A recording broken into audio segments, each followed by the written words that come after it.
Дорогие зрители, всем огромный привет!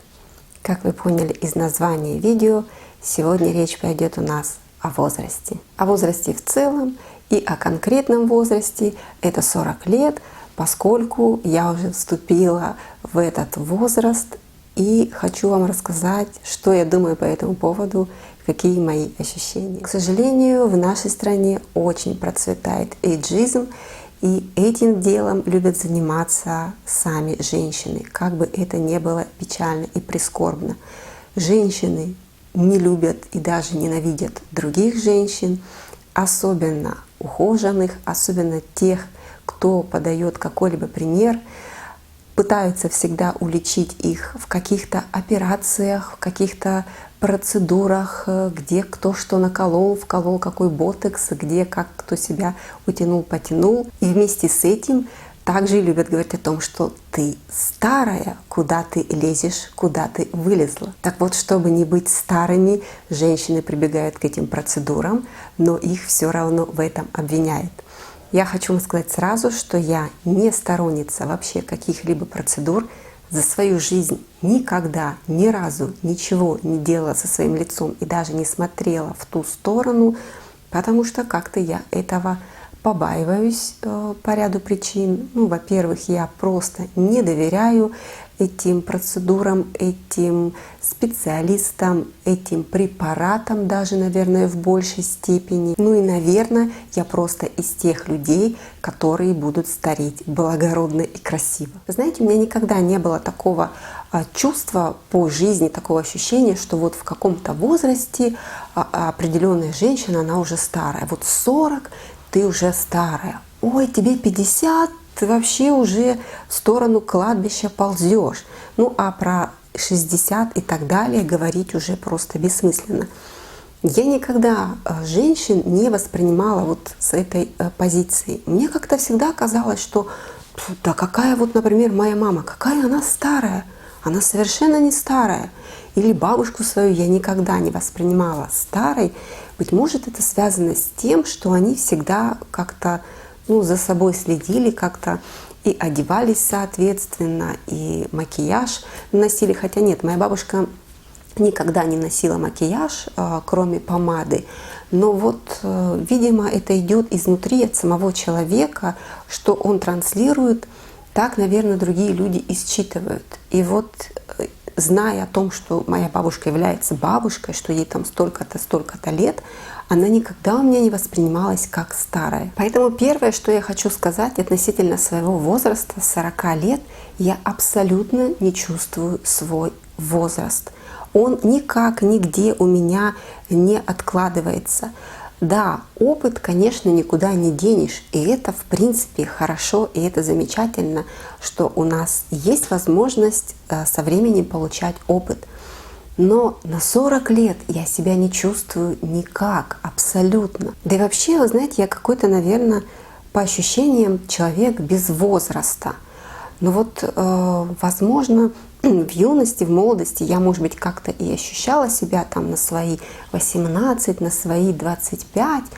Но уже начиная с 30 лет я не понимала, сколько мне лет. И когда мне, я помню, исполнилось 30, мне казалось, о боже, это такая цифра, 30 лет. Я не могла в это поверить, но я совершенно себя не воспринимала и не ощущала 30-летней. С тех пор прошло уже 10 лет, и мне уже 40, и это чувство точно так же остается со мной.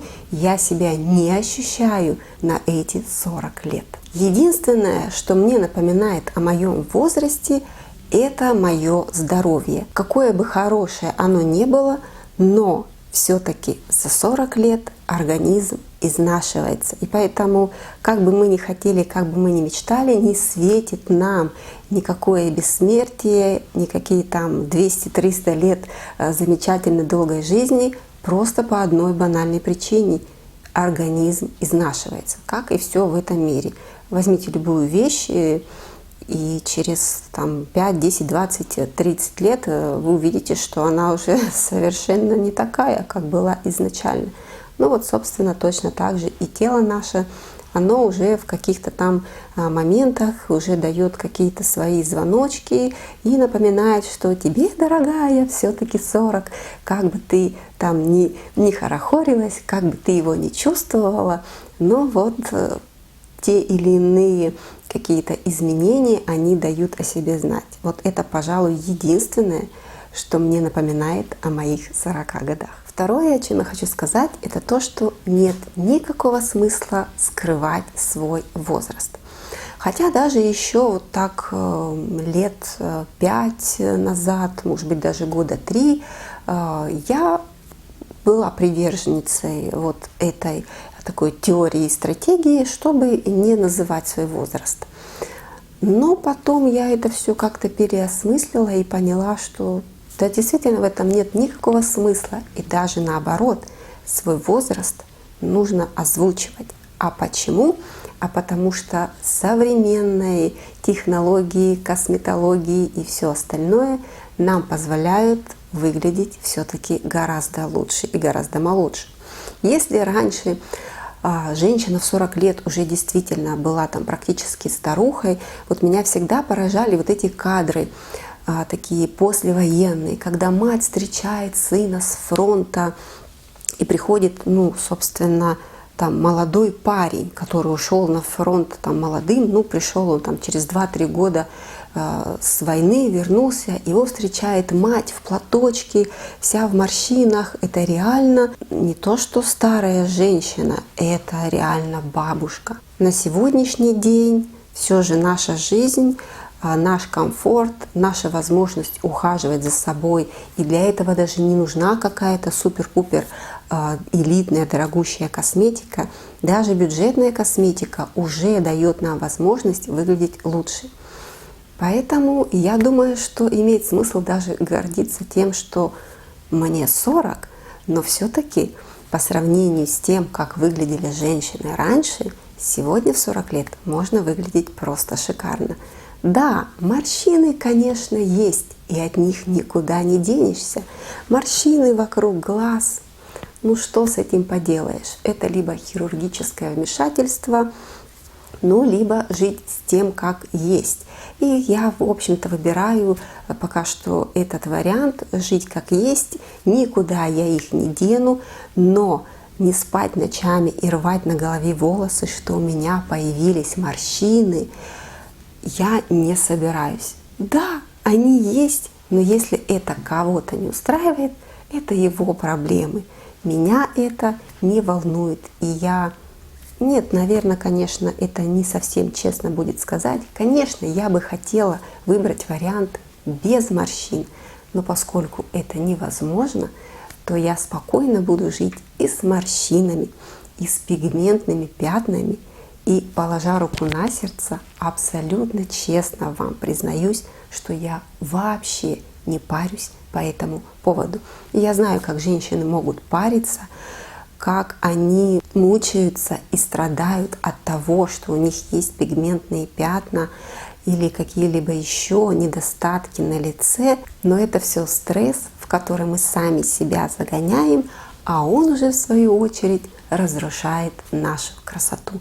Так что нет смысла париться по поводу того, что мы не можем изменить, потому что и с морщинами, и с пигментными пятнами, поверьте мне, вполне можно наслаждаться этой жизнью. Следующий, 3-й пункт, немножечко такой щепетильный, но все-таки я его озвучу, хотя и рискую получить по полной программе в комментариях, но тем не менее, по сравнению с некоторыми женщинами, лично я выгляжу моложе. И дело здесь совершенно не в том, что я этих женщин осуждаю. Мне, собственно, вообще все равно, как живет любой другой человек. У него есть свой выбор на эту жизнь, как ее проживать. Но просто этот момент я отметила, стала отмечать где-то так лет с 35, когда сталкивалась с разными другими женщинами своего же возраста, и я была удивлена и поражена, что я выгляжу просто девочкой по сравнению с ними. И здесь, конечно, в первую очередь злую шутку играет лишний вес. И опять же, я прекрасно понимаю, что мы не выбираем себе гены, комплекцию, и у кого-то, ну вот просто по наследству досталась такая вот крупная фигура, и можно хоть убиться в этом спортзале, но ничего ты с этим не сделаешь. Кто-то все-таки берет себя в руки и худеет, но то, что лишний вес, какие-то такие объемы, выходящие уже за пределы нормы, придают возраст, это определенно точно. И если мне в 35 казалось, что женщина, которой столько же, сколько мне, там даже плюс-минус, выглядит где-то на 40, а не на 35, то вот сейчас в 40, видя таких женщин моего возраста, я понимаю, что они выглядят даже не на 45, а где-то так на 50. Опять же, я женщин ни в коем случае в этом не обвиняю, но констатирую тот факт, что это имеет место быть. Ну и плюс сюда же к лишнему вот этому весу добавляет возраст, неправильная прическа, старомодная, устаревшая вместе с окрашиванием, ну и одежда. Одежда даже вы знаете, лишний вес не так страшен, как неправильно подобранная одежда, такая вот какая-то теткинская. Я как-то видела в Инстаграм, есть один блогер, быть может, вы даже его знаете, ее, кстати, по-моему, тоже зовут Юля.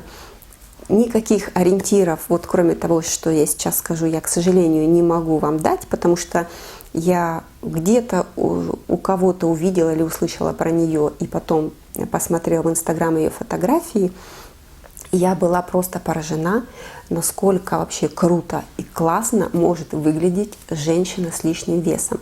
Она очень такая крупная девочка, даже я бы сказала слишком, но она так классно одевается, что выглядит, в общем-то, совершенно не теткой, совершенно не так, как вот те женщины, с которыми мне довелось себя сравнивать. И даже не то, что я делаю это сравнение специально, вот я вот сейчас себя возьму и сравню, вот я лучше, я самая прекрасная. Нет, совершенно с этой позиции я не думаю. Просто когда я узнавала, сколько этим женщинам лет, меня это поражало. Вот поэтому я этим и делюсь с вами. Так вот, вернемся к этому блогеру, к этой Юле, которая очень крупная девочка. Она одевается очень стильно, очень классно, очень ярко, и лишний вес здесь совершенно не помеха. Так что вот секреты, как выглядеть не то что моложе, а как выглядеть хорошо в своем возрасте, и, ну да, может быть, моложе по сравнению с кем-то другим, это современная одежда, современная прическа, современный макияж, ну и, конечно, по возможности избавление от лишнего веса. Ну и, наверное, последнее, что я скажу, это то, что в свои 40 лет я абсолютно современный человек. Консерватизм, застарелые какие-то стереотипные правила, все это не дает возможность человеку быть молодым. Все те, кто любит ругать современные технологии, интернет, медицину, там еще какие-то разные сферы, это все также старит. Идти в ногу со временем, быть на гребне волны, все это дает возможность